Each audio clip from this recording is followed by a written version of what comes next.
अद्भुत पौराणिक कथा, शिव और सती का प्रेम। दक्ष प्रजापति की सभी पुत्रियां गुणवती थी। फिर भी दक्ष के मन में संतोष नहीं था। वे चाहते थे उनके घर में एक ऐसी पुत्री का जन्म हो जो सर्वशक्ति संपन्न हो एवं सर्वविजिनी हो। अतः दक्ष एक ऐसी ही पुत्री के लिए तप करने लगे। तप करते करते अधिक दिन बीत गए तो भगवती आद्या ने प्रकट होकर कहा, मैं तुम्हारे तप से प्रसन्न हूँ। तुम किस कारण तप कर रहे हो? दक्ष ने तप करने का कारण बताया तो माँ बोली, मैं स्वयं पुत्री रूप में तुम्हारे यहाँ जन्म धारण करूंगी। मेरा नाम होगा सती। मैं सती के रूप में जन्म लेकर अपनी लीलाओं का विस्तार करूंगी। फलतः भगवती आद्या ने सती रूप में दक्ष के यहाँ जन्म लिया।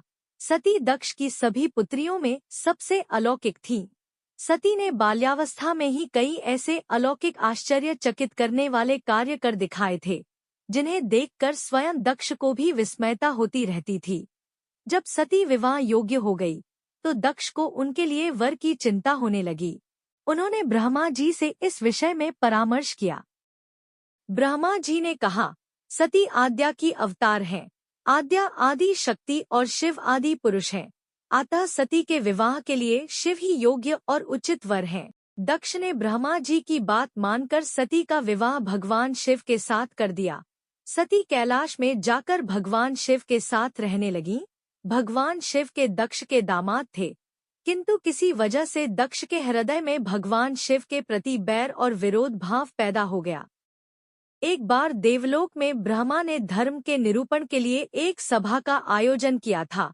सभी बड़े बड़े देवता सभा में एकत्र हुए। भगवान शिव भी इस सभा में बैठे थे। सभा मंडल में दक्ष का आगमन हुआ।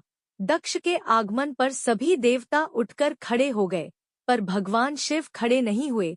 उन्होंने दक्ष को प्रणाम भी नहीं किया। फलतः दक्ष ने अपमान का अनुभव किया। केवल यही नहीं, उनके हृदय में भगवान शिव के प्रति ईर्ष्या की आग जल उठी। वे उनसे बदला लेने के लिए समय और अवसर की प्रतीक्षा करने लगे। एक बार सती और शिव कैलाश पर्वत पर बैठे हुए परस्पर वार्तालाप कर रहे थे। उसी समय आकाश मार्ग से कई विमान कनखल की ओर जाते हुए दिखाई पड़े। सती ने उन विमानों को दिखकर भगवान शिव से पूछा, प्रभो, ये सभी विमान किसके हैं और कहाँ जा रहे हैं? भगवान शकंद ने उत्तर दिया, आपके पिता ने बड़े यज्ञ का आयोजन किया है। समस्त देवता और देवांगनाएं इन विमानों में बैठकर उसी यज्ञ में सम्मिलित होने के लिए जा रहे हैं। इस पर सती ने दूसरा प्रश्न किया, क्या मेरे पिता ने आपको यज्ञ में सम्मिलित होने के लिए नहीं बुलाया? भगवान शंकर ने उत्तर दिया, आपके पिता मुझसे बैर रखते हैं, फिर वे मुझे क्यों बुलाने लगे? सती मन ही मन सोचने लगी, फिर बोली, यज्ञ के इस अवसर पर अवश्य मेरी सभी बहनें आएंगी। उनसे मिले हुए बहुत दिन हो गए। यदि आपकी अनुमति हो तो मैं भी अपने पिता के घर जाना चाहती हूँ। यज्ञ में सम्मिलित हो लूंगी और बहनों से भी मिलने का सुअवसर मिलेगा। भगवान शिव ने उत्तर दिया, इस समय वहां जाना उचित नहीं होगा। आपके पिता मुझसे बैर रखते हैं, हो सकता है वे आपका भी अपमान करें। बिना बुलाए किसी के घर जाना उचित नहीं होता है। इस पर सती ने प्रश्न किया, ऐसा क्यों? भगवान शिव ने उत्तर दिया, विवाहिता लड़की को बिना बुलाए पिता के घर नहीं जाना चाहिए, क्योंकि विवाह हो जाने पर लड़की अपने पति की हो जाती है। पिता के घर से उसका संबंध टूट जाता है। लेकिन सती पीहर जाने के लिए हठ करती रहीं, अपनी बात बार बार दोहराती रहीं। उनकी इच्छा देखकर भगवान शिव ने पीहर जाने की अनुमति दे दी।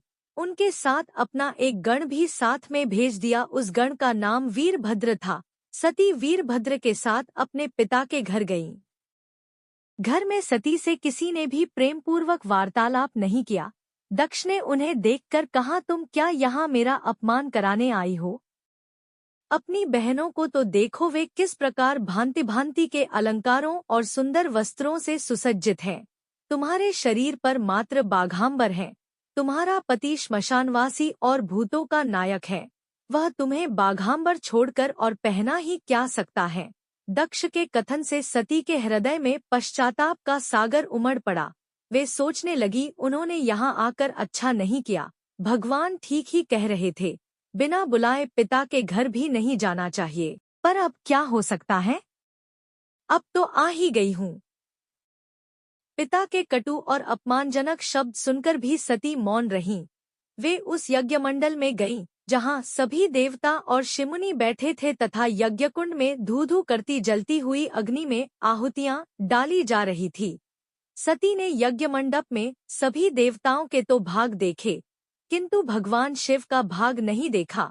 वे भगवान शिव का भाग न देखकर अपने पिता से बोली, पितृश्रेष्ठ, यज्ञ में तो सबके भाग दिखाई पड़ रहे हैं, किंतु कैलाशपति का भाग नहीं है। आपने उनका भाग क्यों नहीं रखा? दक्ष ने गर्व से उत्तर दिया, मैं तुम्हारे पति शिव को देवता नहीं समझता। वह तो भूतों का स्वामी, नग्न रहने वाला और हड्डियों की माला धारण करने वाला है। वह देवताओं की पंक्ति में बैठने योग्य नहीं है। उसे कौन भाग देगा?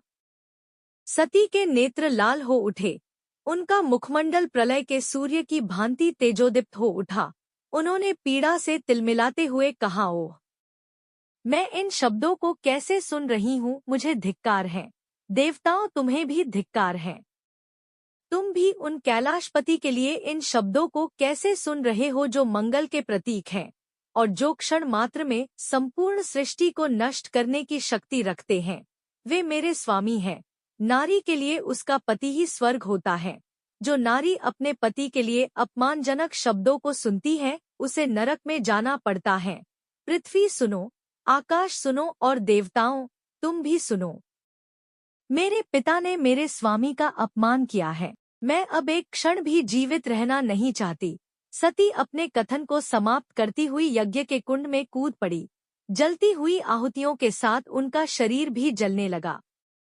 यज्ञ मंडप में खलबली पैदा हो गई। हाहाकार मच गया। देवता उठकर खड़े हो गए। वीरभद्र क्रोध से कांप उठे। वे उछल उछलकर यज्ञ का विध्वंस करने लगे। यज्ञ मंडप में भगदड़ मच गई। देवता और शिमुनि भाग खड़े हुए। वीरभद्र ने देखते ही देखते दक्ष का मस्तक काटकर फेंक दिया। समाचार भगवान शिव के कानों में भी पड़ा। वे प्रचंड आंधी की भांति कनखल जा पहुँचे।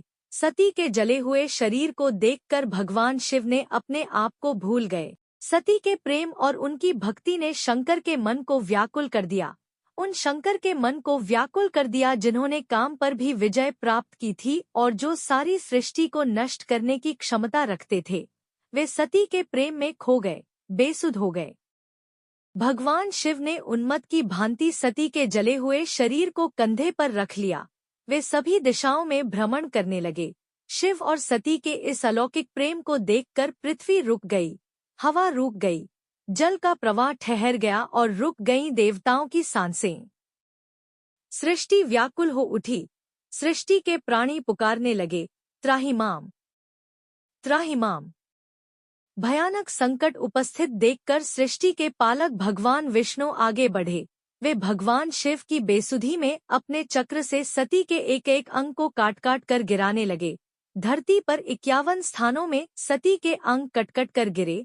जब सती के सारे अंग कटकर गिर गए तो भगवान शिव पुनः अपने आप में आए। जब वे अपने आप में आए तो पुनः सृष्टि के सारे कार्य चलने लगे। धरती पर जिन 51 स्थानों में सती के अंग कट कर गिरे थे, वे ही स्थान आज शक्तिपीठ माने जाते हैं। आज भी उन स्थानों में सती का पूजन होता है, उपासना होती है। धन्य था शिव और सती का प्रेम। शिव और सती के प्रेम ने उन्हें अमर और वंदनीय बना दिया।